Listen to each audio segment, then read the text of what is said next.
Hello everyone, I hope you all are doing great.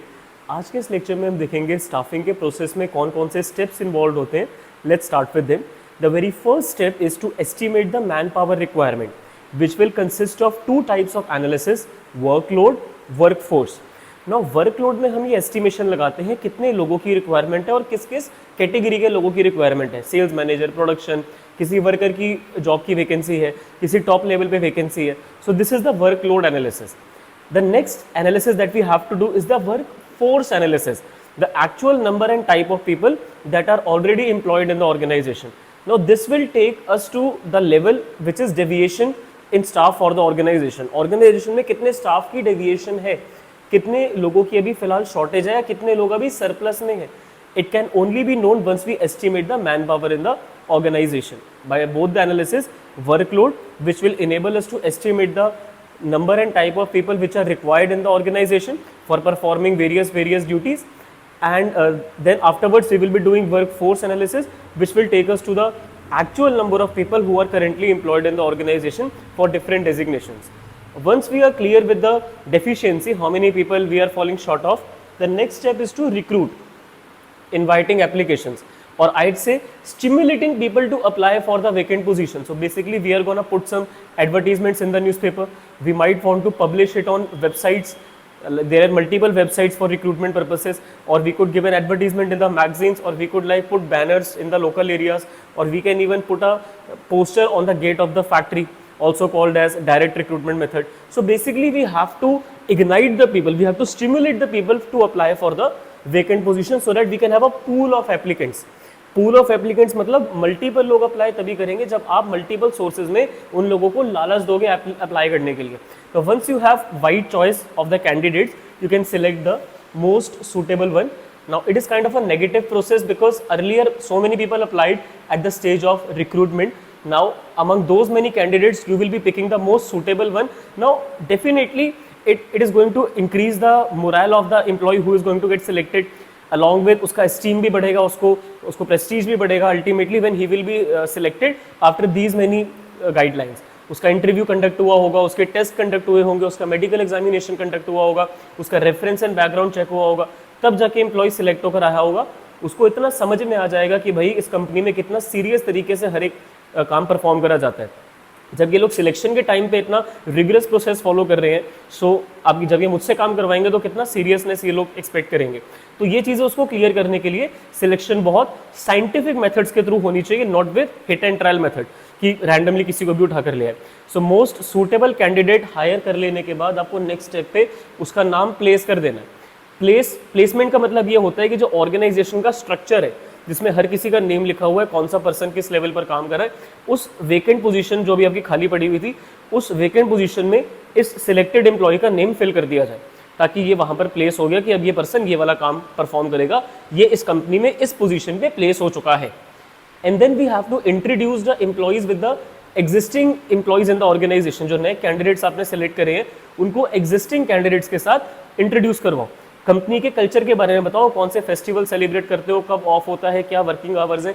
तो ये इसमें से कुछ बातें तो उसकी इंटरव्यू वगैरह के टाइम पर ही क्लियर हो चुकी होंगी. बाकी जो भी उसको सीनियर से मिलना है, सबऑर्डिनेट से मिलना है, कलीग से मिलना है, तो this all is called as orientation. It's quite important. Once employee is familiar with the culture, once employee has been placed at a particular designation for some temporary period, उसको कुछ time के लिए training and development पे डाल दो. अब check करो कि 2-3 महीने में क्या वो एम्प्लॉय आपको रिजल्ट्स दिखा पा रहा है, जो टारगेट आप उसको परफॉर्म करने के लिए दे रहे हो क्या वो उनको अचीव कर पा रहे हैं या उससे भी बेटर परफॉर्म कर रहा है या अंडर अचीव कर रहा है. इस सब के लिए परफॉर्मेंस अप्रेजल होता है. कुछ टाइम पीरियड के लिए ट्रेनिंग आपने दी, ट्रेनिंग के साथ साथ वो अपना काम परफॉर्म करके आपको परफॉर्मेंस दिखाएगा, and then you will be evaluating it on different parameters whether he is suitable for the job on permanent basis or not. And if you feel like कि बंदा बढ़िया है, अच्छे से काम कर रहा है, उसको प्रमोट कर दो and give him the permanent job. अब जिस डेजिग्नेशन पर एम्प्लॉय की ट्रेनिंग करवा रहे थे उसकी परफॉर्मेंस आपने इवैल्यूएट कर ली कि जो स्टैंडर्ड हमने इसको सेट करके दिया था, इसकी एक्चुअल परफॉर्मेंस उस पे पार पे है या इवन उससे अबव है, तो we will be promoting him to the proper job position. And in future उसके प्रमोशन का क्या क्राइटेरिया रहेगा, मतलब कितने टाइम में उसका प्रमोशन करोगे या फिर कितनी परफॉर्मेंस वो जब करके दिखाए तब आप उसको प्रमोशन दोगे। तो ऐसी करियर प्लानिंग उसके लिए आपको करके एडवांस में रखनी है, ताकि उसको ये क्राइटेरिया क्लियर रहे कि मुझे अच्छे से काम करना है, अगर मुझे कंपनी में जल्दी प्रमोशन लेना है तो have to work with efficiency. ये बातें उसको जरा क्लियर करो और फिर अब फाइनली उसके साथ जरा कंपनसेशन डिसाइड कर लिया जाए कि आपकी ट्रेनिंग हो गई, परफॉर्मेंस देख ली, अब आपको हमने प्रमोट करके प्रॉपर जॉब पर भी रख दिया है, फ्यूचर में आपकी करियर प्लानिंग भी हमने करके दे दी है, ये आपके रिटायरमेंट बेनिफिट्स रहेंगे, ये आपका बोनस रहेगा, ये आपके इंसेंटिव्स रहेंगे, ये आपकी बेसिक सैलरी है, ये आपके अलाउंसेज हैं, जो भी टाइप का आप उसको पे दोगे it will be considered in compensation category. So let's repeat what we just discussed in the process of staffing.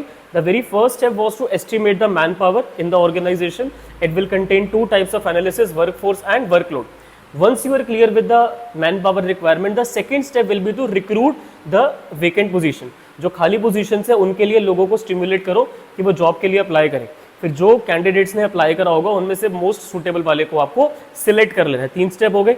Estimating man power requirement देख लिया, जितने लोगों की शॉर्टेज थी उनको एडवर्टीजमेंट वगैरह के थ्रू रिक्रूटमेंट डाल दिया, जो कैंडिडेट्स ने अप्लाई करा था उनमें से जो मोस्ट आपको सूटेबल लगा आपने उसका सिलेक्शन कर लिया। सिलेक्शन के बाद उसका नाम आप ऑर्गेनाइजेशन के स्ट्रक्चर में डाल दो, प्लेसमेंट होगी, और उसको इंट्रोड्यूस करवाओ with the existing culture in the organisation, that is orientation, इसी में आ जाएगा। प्लेसमेंट ओरिएंटेशन के बाद कुछ टाइम की उसको ट्रेनिंग दी जाए, उसको सिखाया जाए कि how he has to perform his duties, and 6th step पर आपको उसकी परफॉर्मेंस को अप्रेज करना है। ये जो टारगेट्स हमने इसके लिए सेट करे, क्या इसकी एक्चुअल परफॉर्मेंस उन क्राइटेरिया को मीट कर पा रही है या नहीं। परफॉर्मेंस अप्रेजल के बाद if you feel like candidate is suitable for the job, उसको प्रमोट करके परमानेंट जॉब ऑफर कर दो एंड उसकी करियर प्लानिंग कर डालो कि किस तरीके से उसका प्रमोशन होगा, किस तरीके से उसके रिटायरमेंट बेनिफिट्स रहेंगे एंड एवरीथिंग। एंड लास्ट में 8वां स्टेप होता है उसका कंपनसेशन डिसाइड कर दो कि अब आप इस ऑर्गेनाइजेशन में इतनी सैलरी पर काम करोगे, ये आपके इंसेंटिव्स हैं, अगर आप टारगेट से ओवर अचीव करोगे तो इतना आपको बोनस मिलेगा। So everything should be a part of his compensation. So these 8 steps are part of staffing process that an HR manager has to perform in the organization. So I believe the steps are clear to all of you. किसी भी step में किसी बच्चे को doubt difficulty है, comment section में या Insta handle पे मुझसे पूछ सकते हो. That is it for staffing process from my side. Thank you for listening to me so patiently. Have a nice day.